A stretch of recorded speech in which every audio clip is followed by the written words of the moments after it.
저희가 마음도 안 나거든요. 국장, 과장, 계장까지도 한 번도 안 나가보는 거예요. 설마 그렇게 했습니까? 설마가 진짜 그렇습니다. 그게 이제 제가 볼 때는 공해 차단 아파트고요. 공시다 맞습니다. 정말 좀 내일이라도 나가치면 싶거든. 보시다시피 여기 전부 공장 아닙니까? 불편한 거 한두 가지가 아니고 돼지 소막하면서 더 못합니다. 여기 사람이 살고 있어요. 못 살겠어요. 시끄러워서 못 살겠어요.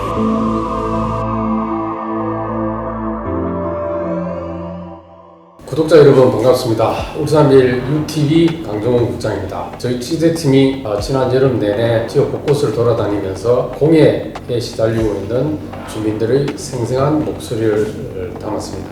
제발 우리를 마을에서 쫓아내 주세요라는 주민들의 목소리를 듣고 정말 가슴이 먹먹했는데요. 오늘 세 분의 패널들을 모시고 끝나지 않은 공해 마을 이야기를 계속해 보도록 하겠습니다. 각자 소개 부탁드리겠습니다. 예, 반갑습니다. 울산대 한상근입니다. 반갑습니다. 울산시 의회에서 환경을 담당하고 있는 서용 의원입니다. 반갑습니다. 저는 장성포 26동 유진추진위원장 김상철입니다. 자, 지금부터 저희들이 제작한 영상을 보시면서 하나하나 얘기를 나눠보도록 하겠습니다. 그런 영상 한번 보시죠.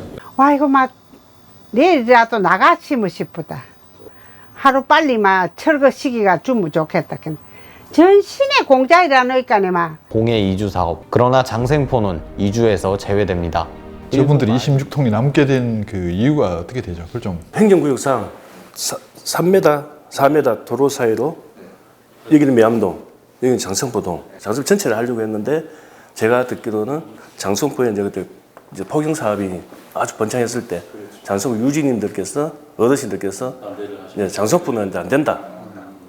그렇게 하셨기 때문에 저희들 동네 대일하고 매암동하고 붙은 저희 동네는 아예 장성포 동이라고 그것 때문에 못 있는 거죠. 그러니까 지금 말씀하신 그 도로가 행정구역의 경계네 이거죠. 그래서 그 경계에 의해서 사실은 나갔어야 되는 마을임에도 불구하고 이제 장생포 동이라는 그게 소속돼 있다는 이유로 지금 문제는 그 장생포 동 안에서도 사실은 나가고 싶은 주민도 있었고 거기 남고 싶은 주민도 있었는데 그 부분을 명확하게 좀 정리해서 반영을 안 했네요, 그죠? 그렇죠. 그 모든 문제의 원인이 그거네. 그렇죠. 그렇죠. 행정의 관점으로 봐서 그렇습니다, 저게. 행정이 어떻게 바라보느냐, 그리고 행정이 어떻게 일을 하냐에 따라서 이렇게 결과가 10년, 20년 후에 결과가 엄청나게 바뀌어버리는 거거든요. 그럼 이제 행정이 바라보는 관점이 자기들이 관리하고 감독할 수 있는, 하고자 하는 그런 관점이 아니라 이제는 그 서비스를 받는 시민들을 대상으로 생각을 해서 행정이 이제 관점이 바뀌어야 되는 거죠. 주민의 건강을 위해서 공해 주민 이주 사업을 한 게 아니고요. 이주 사업의 목적이 공장을 편안하게 가동할 수 있도록 하기 위해서 이렇게 돼 있어요.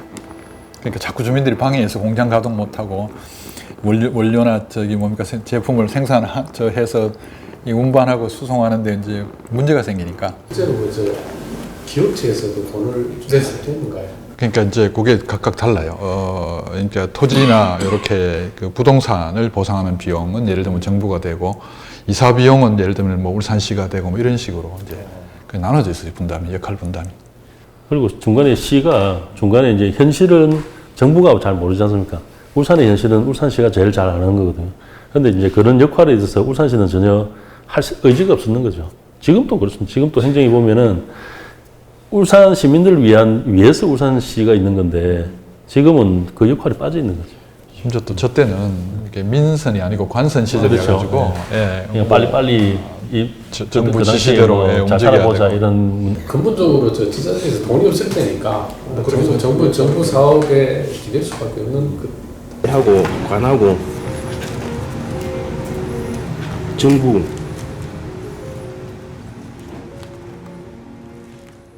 그래서 35년이 그 이후 더 흘렀는데도 불구하고 그대로 살고 있다는 거는 그죠? 공해가 더 심해졌으면 심해졌지 아마 더 약해지도 않았을 텐데 더더구나 산단 한가운데거든 저기가. 제가 2006년도에 제가 본격적으로 활동하면서 울산대학교 병원에서는 그 원무슨 교수님께서 관에서 1년 단위로 건강 검진을 했었습니다. 예. 저도 3년을 참석했는데 3년을 해봤는데 예. 나중에 물어봤어요. 왜 하느냐니까 점점 나아지는 걸 찾겠다. 조금 교수님 말씀하신 거 있잖아요. 공장이 잘 돌아가기 위해서 이주를 한다. 그거 똑같은 거예요. 교수님 여쭤보니까 앞에는 예를 들어서 몸이 컨디션이 30%인데 지금은 33%, 지금은 이제 천진신앙에는 40% 됐습니다. 이걸 보여주기 위해서 찾기 위해서 건강진단을 한다. 답답할 노릇이. 그거는 엄청난 거 아닙니까? 저희가 마도타다니까. 이 문제는 장생포도 문제도 있고요. 그러면 용암, 그리고 산성마을, 신화마을, 5대 5천 마을 이 문제는 이제는 정치인들이 어떤 역할을 해서 풀어줘야 됩니다. 서희님 아주 정확한 말씀하셨는데요. 저도 그 말씀 드리고 싶었어요. 이거는 정치로 풀어야 될 문제거든요. 행정에서는 절대 못 풉니다. 왜냐하면 이게 이런 업무는 행정의 어떤 특정 부서에 지금 딱 국한되어 있는 것도 아니고요. 여러 부서에 걸쳐진 업무인데다가 공무원은 자기가 가지고 있는 현재 하고 있는 그 업무가 따로 있거든요. 그 사무가 있기 때문에 그 사무를 벗어난 일을 할 수가 없어요. 아니 할 수가 없어요. 그 사람 하고 싶어도 예를 들면 또 할 필요도 없고 어떤 의미에서는. 근데 결국은 지금 서희님 말씀처럼 정치로 풀어야 돼요. 정치로 풀면 사실 간단하게 풀릴 수 있는 문제거든요.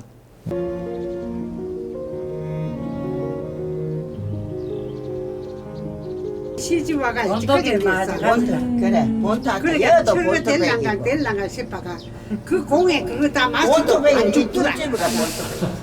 저래 말씀하시면 안 공에 되는데. 그래 그만이 마시도 안 죽더라. 안 죽거든. 그 땅이 저만 새까마니까 그래. 내려가가. 저걸라면 막. 그래도 이거 와 있는 거 그래. 이래만 생각하지. 우리는 여기 기다리고 있다. 그래. 언제든 저거들 따라까지 기다리고 있다. 출연한 거 한두 가지가 아니죠. 와이고 말을 다 할 수 없다. 그 이게 뭐 나가 지금 80이 넘은 할배할매가 이제 몇 년 더 살겠노? 이제 이래만 난리를 저거니. 5대 5천 마을에 대해서 얘기를 좀 해주시죠. 당시 저희들 취재하면서 목이 많이 물렸거든요. 목이 말이지. 근데 5대 5천도 뭐 똑같이 이제 본 마을은 다 철거되고 신일만 산단으로 조성이 됐는데 결국 여기도 이제 경계선 밖에 있는 지금 11가구가 못 나가고 있는 거네요. 장생포가 근본적으로 똑같네 그러니까. 공네. 그놈 냄새 나고 골치 아프고 머리 아프고 그거는 다 말을 다 할 수도 없다. 피해는 똑같이 졌지 뭐. 저분들이 선택을 한 게 아니거든요. 본인들이 선택을 해서 지금 현재 20, 30년 동안 살고 계신 게 아니란 말이에요. 그렇죠. 어차피 국가와 울산시가 자기들 필요로 해서 자기들이 계획을 잡아오면서 저분들이 지금 전체 저게 남은 거란 말이죠. 그러면 국가하고 울산시가 책임을 져줘야 되는 거거든요. 선출직 빼고는 최고 책임자가 국장입니다. 행정국장이. 근데 국장을 하고 계시고, 그다음 과장을 퇴임을 놔두신 3, 40년 동안 하신 분들이 지금 우리 장생포 마을이라든지 5대 5천이라든지 신안마을이라든지 여기를 한 번도 가본 적이 있느냐? 한 번도 가본 적이 없다는 거예요. 지금 시의회에서 제가 저렇게 떠드는데도 불구하고 아직 현장 한 번 안 나가봅니다. 일례로 뭐 모기업들이 지금 이제 해양 오염 사고, 원유 유출 사고, 그다음에 화학 사고 발생하지 않습니까?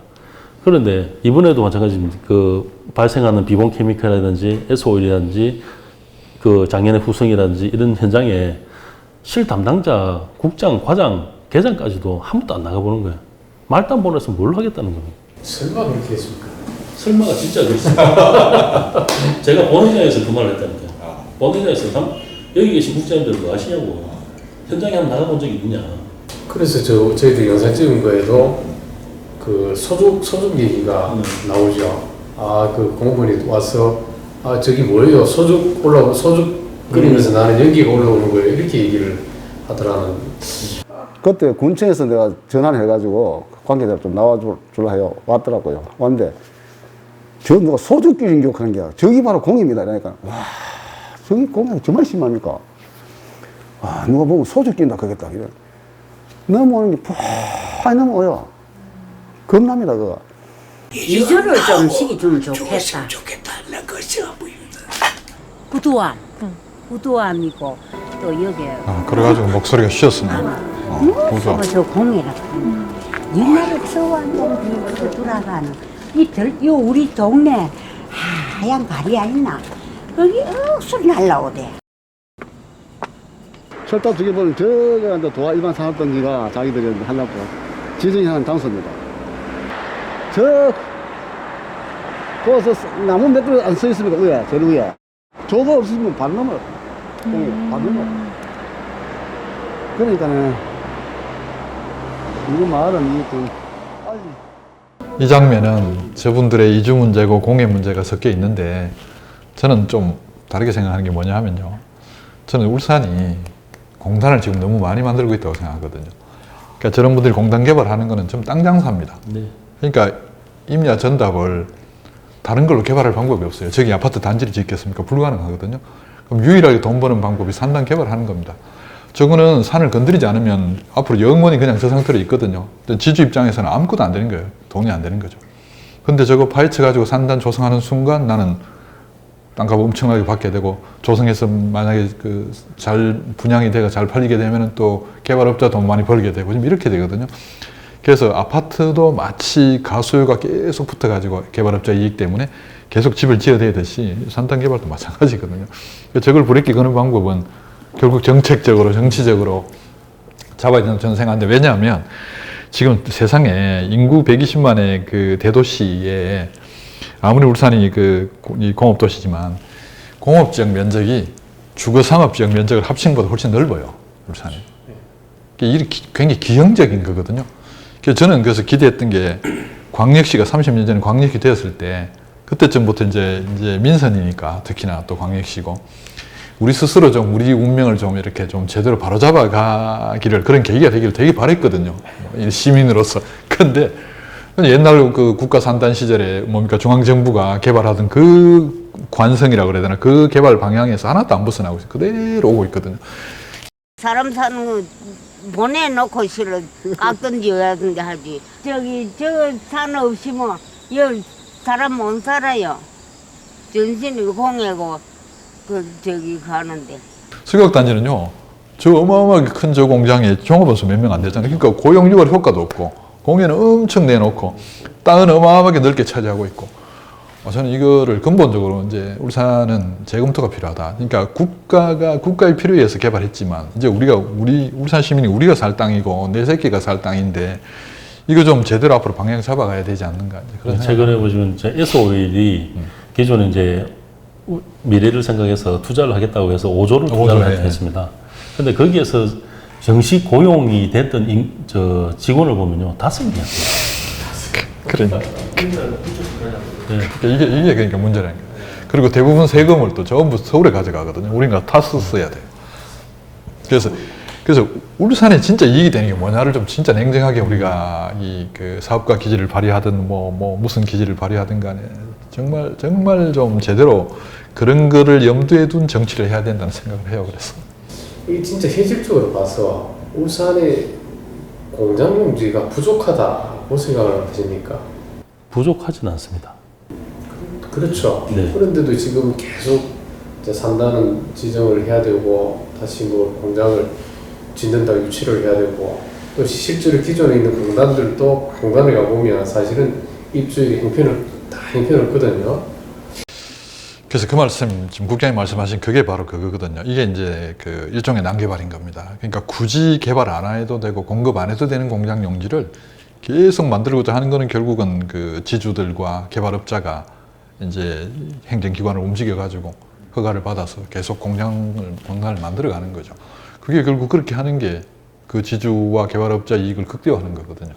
뭐 그게 정치 가문까지 가는지는 모르겠지만은 왜 그런지 모르겠지만 일단 돈이 되는 건 그런 쪽으로만 지금 몰려가고 있는 거죠. 그러니까 울산 전체의 어떤 미래나 뭐 운명에 대한 고민보다는 당장의 이익에 매몰되어 있는 그런 업자들의 의견이 훨씬 크게 반영이 되는 거죠. 보시다시피 여기 전부 공장 아닙니까?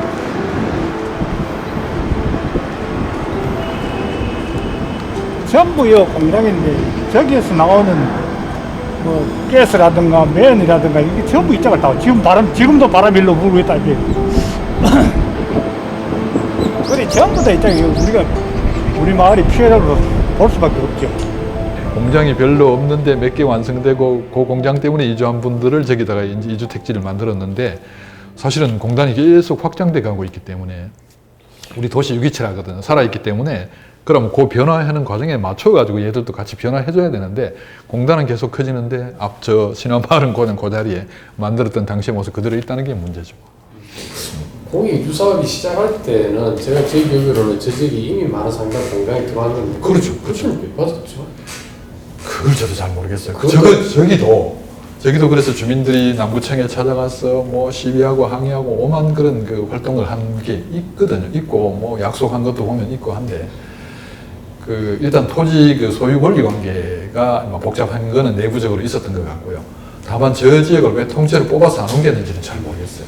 그게 이해가 잘 안 돼요. 자기 개인 앞에서 뭐 이전을 해본다 이래가지고 욕심을 했는데 뭐 끝에 가면 시지부지 뭐 이래가고 저기 어쩔 수 없이 사람이 살아야 된다. 다른 마을도 마찬가지지만 사람이 살아야 된다라면 살 수 있는 기반 시설을 편의 시설이라든지 아니면 도시 기반 시설을 갖출 수 있도록 또 건물을 증개축할 수 있도록 해줘야 되는데 울산 울주군에 위치한 산성마을은 사면이 공장으로 이루어져 있습니다. 30년 이상의 세월을 공장 울타리 밑에서 살아온 사람들. 그래서 우리 서 의원님 저 마을을 많이 다녀오셨을 거라고 생각하는데 실제로 저 마을이 어떤지 좀 설명을 좀 해주시죠. 지금 현재 가보면 원래 저기가 완충 녹지로 조성돼야 될 곳입니다. 그런데 개별 공장이, 저것도 마찬가지예요. 개별 공장을 이제 허가를 내주면서 난립이 된 문제인데, 지금 현재 저기 가보면은 불과 저 뒤쪽에 보이는 공장, 저기가 EMK 그 황산 공장입니다. 근데 저기서 나무 딱 넘어가면은 직선거리로 300m에 온산 초등학교가 있습니다. 얼마 전에 그 하늘을 뒤엎은 노란 물질이 나오지 않습니까? 그러니까 저 공장이거든요. 그리고 또 이분 계신 바로 앞쪽에는 또 비본 케미칼, 작년에 올해도 지금 이제 황산 염산 사고를 계속 했던 그런 이제 공장들이 있는데, 그런데 이제 저런 공장들을 낙동강유역환경청이나 일반 울주군이나 개별 공장을 허가를 내주면 안 된다는 거죠. 그걸 왜 내줬죠? 행정 입장에서는 여기에 법령으로 여기는 공장이 들어가면 안 된다, 허가 내주면 안 된다는 게 없는 한은, 법에서 그렇게 금지하지 않는 한은 우리는 허가 내줄 수밖에 없다, 이렇게 답변. 저도 항공사지를 보지 못해서 그 초등학교가 덕신지구죠. 네. 덕신지구 초등학교가 그 정도 가까운 거리에 있다는 것을 생각을 못했는데, 사실 그렇다 그러면은 이거는 대단히 위험한 발상 아닙니까? 그죠? 공장을 허가 내준다는 자체가. 저는 이제 여기 현장에 우리 임용하는 직원분들이시면은 저는 뭐 좀 갈 수 있으면은 강제로라도 한번 가보게 하고 싶어요. 지금 저기 앞에 보면 철근 공장이 있습니다. 철근 공장이 보통 상식적으로 생각하면은 철근을 크레인으로 옮겨서 바닥에 잘 놓는 게 하는 거거든요. 그런데 가보면은 공장 한 3m, 500m, 5m 위에서 이 공간보다 더 큰 철근을 내려버리면 어떻게 되겠습니까? 예. 예. 그러니까 주민들을 괴롭히는 거죠. 예. 예. 쾅쾅 거리는 그 소리에 정신적인 노전증이 걸린다니까요. 그러니까 트라우마에 지금 주민들이 얼마나만큼 영향을 받고 있는데, 그런데 또 작년에 EMK 폐상 공장을 허가를 내주고 계속 사고가 발생하는데도 불구하고 아무런 행정 조치는 이루어지지 않고. 군수님이 말하고 해견하라고 와가지고 하는 말이 아이고 부끄럽습니다. 살 때 아닌데 살게 해줘서 미안합니다. 첫마디가 사과를 하고 드는데 뭐라고 합니까? 그러고도 지금까지 살고 있으니까 이때까지 이렇게 우리 수차례 울주군에 방문을 해가지고 많은 노력을 했어요. 심지어 답답해서 국민고충처리위원회, 건설부, 산업부 전부 우리 저 내용을 우리 이렇게 산다. 빨리 좀 처리를 해달라. 도로는 답변은 없어요. 그래서 저희들이 이번 취재를 하면서 각급 기관들을 저희들이 많이 찾아갔습니다.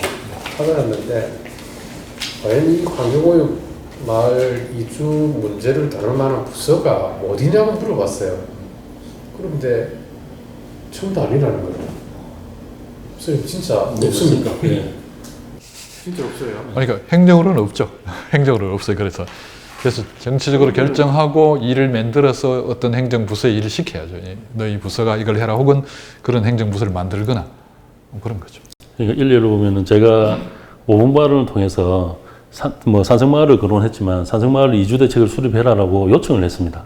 그런데 각 부서별로 다 자기 부서가 아니라고 왔고요. 결론적으로 온 게 어디냐면 환경부서입니다. 그러면은 저는 환경부서가 해야 될 역할은 아니라고 보고요. 도시계획하고 산단 지역개발과에서 지역개발과가 그 역할을 담당해줘야 된다 생각하고, 그러면 이거는 환경부서에서 환경에 대한 문제를 가지고 또 거론을 하게 되면은 최소 10년입니다. 환경에 피해를 입어서 이주 대책을 수립하는데 최소 10년 걸린다는 거죠. 그렇죠. 여러 근거를 또 만들어야 되고. 네. 그래서 제가 이제 다시 안 된다. 환경부서가 맡으면 안 된다.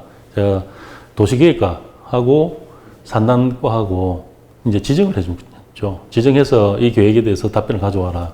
이제 기다리고 있는데 깜깜무소수입니다. 지금 이제 그 의원께서 10년이라고 말씀하셨는데 아까 저희 동네나 상선마을이나 5대 5천 전부 다 80대거든요. 그분들 10년 살고 계신다 생각하십니까? 못 사십니다. 그럼 그분들 돌아가셨을 때 그 집에 자식들 들어오겠습니까? 절대 안 들어옵니다. 들어갈 수가 없죠. 명절 때도 아무도 안 찾아옵니다. 그러니까 이거 조속히 어떻게 정치적으로 해가지고 좀 해결해야 됩니다라고 저는 생각하거든요. 그러니까 결론은 정치로 결정하고 그거를 도시계획으로 풀어야 돼요.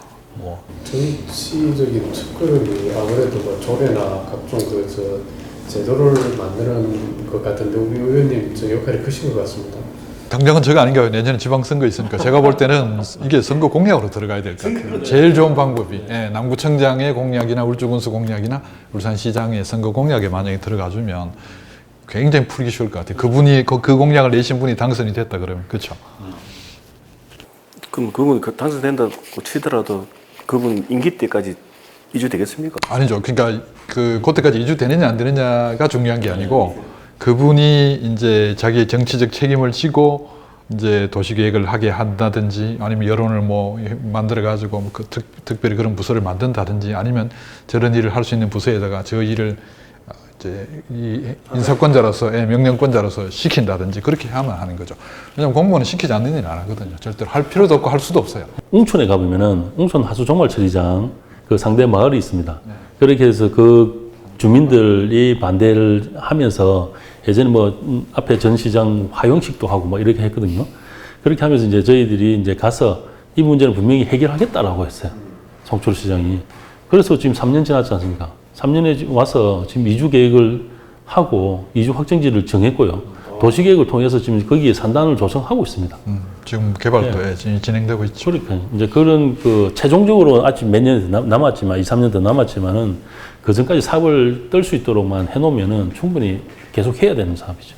자, 지금까지 뭐 여러 말씀들, 좋은 말씀들을 많이 해주셨는데 어떤 정책 대안이 필요할까는 기존에 많은 말씀을 하셨지만 마무리 형태로 해서 한 말씀씩 해주시죠. 저 같은 경우는 지금 제가 실질적으로 지금 환경 이중을 추진하고 있는 사람으로서 지금 오늘 지금 방송에 4군데를 났지 않습니까? 제가 전부 다 울산광역시 남구가 2군데고 울주군이 2군데고 그러면은 아까 의원께서 말씀하셨다시피 울산광역시 안에 울주군이 있으니까 제가 봤을 때는 4개 부락이 4개 단체가 한번 모여가지고 얘기도 한번 해보고 이래가지고 뭐 시장님도 한번 만나보고 그럼 국회도 만나보고 이래가지고 정치권을 한번 노크를 한번 해보는 게 우선순위 아닌가 그렇게 생각합니다. 네, 저는 우리 4개 마을의 주민들만 협조를 해주시다면은 제가 앞장서서 할 수 있습니다. 예, 그리고 국회를 통해서 어떤 역할을 할 수 있도록 뭐 정책을 입안할 수 있도록 할 수가 있는데요.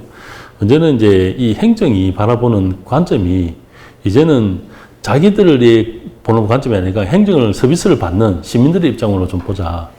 이제 방식이 바뀌어야 되는 거죠. 이제 우리 시민들이 느끼는 삶의 방식이 그리고 삶의 기준이 바뀌었지 않습니까? 예전에 70년대, 80년대 살아왔던 그 기준하고 지금 2010년도, 2020년도에 온 기준하고는 엄연히 다르다는 거죠. 그러면은 우리가 인구가 자꾸 떠나고 청년들이 떠난다고 하는데 지금 이 상태로의 정책을 가지고 계속 도시계획, 울산이 미래를 그린다면은 더 빨리 쇠퇴할 수밖에 없습니다. 그러면 이제 지속 가능한 울산을 위해서 한다면은 정말 지금부터라도 시작을 안 하면은 늦다는 거죠. 2가지 말씀드리고 싶은데 하나는 도시계획의 목적을 보면요. 법에 보면 이게 국민의 복리 증진이라고 되어 있습니다. 도시계획이. 결국 우리 백성, 국민, 주민 잘 살게 하자는 게 도시계획의 가장 궁극적인 목적이거든요. 여기에 맞는 이 원래의 개념에 맞는 그런 좀 도시계획을 좀 해야 되겠다. 그래서 너무 그 지역 말단적인 내용만 보고 이게 일이 되느냐 안 되느냐 행정적으로 된다 안 된다를 결정할 게 아니라 결국 울산 시민 전체 혹은 뭐 오늘 주제가 된 공해로 피해 입고 있는 저런 분들의 진정한 그 삶을 어떻게 그 우리가 제대로 영위할 수 있도록 해줄 거냐에 포인트를 둔 이제 도시계획을 좀 해야 될 것 같다. 뭐 이런 말씀을 드리고 싶고요. 그리고 이제 방금 말씀 또 좀 약간 나오긴 했지만 이제 이 좀 개념 있는 도시계획을 했으면 좋겠어요. 정치를 했으면 좋겠고. 그래서 내가 왜 이런 정치를 하고 있고 내가 왜 이런 행정을 하는지를 행정을 위한 행정, 정치를 위한 정치가 아니라 주민을 위한 우리 모두가 잘 살게 하기 위한 그래서 그런 개념을 좀 정확하게 가진 정치 혹은 행정을 좀 했으면 좋겠다는 걸 오늘 이 프로그램 보면서 생각이 납니다. 울산 지역 그 공익이주 사업이 진행된 지 벌써 3-40년이 흘렀습니다. 지금 와서 뭐 행정의 잘잘못을 따지는 것은 사실상 의미가 없죠. 그런데 지금도 그 공예공단 인근에서 사람들이 살고 있고 주민들이 살고 있다면 문제는 좀 달라지지 않을까 생각합니다. 결국은 아까 교수님께서 얘기하듯 행정이 정치가 이제는 움직여야 될 때가 되지 않았나 그렇게 생각하는데요. 울산시와 정부 필요하다면 각 기초단체들도 적극적인 행동에 나서야 할 때가 아닌가 생각합니다. 자, 오늘 좋은 말씀 감사합니다. 이상으로 토론을 모두 마치겠습니다. 고맙습니다. 고맙습니다.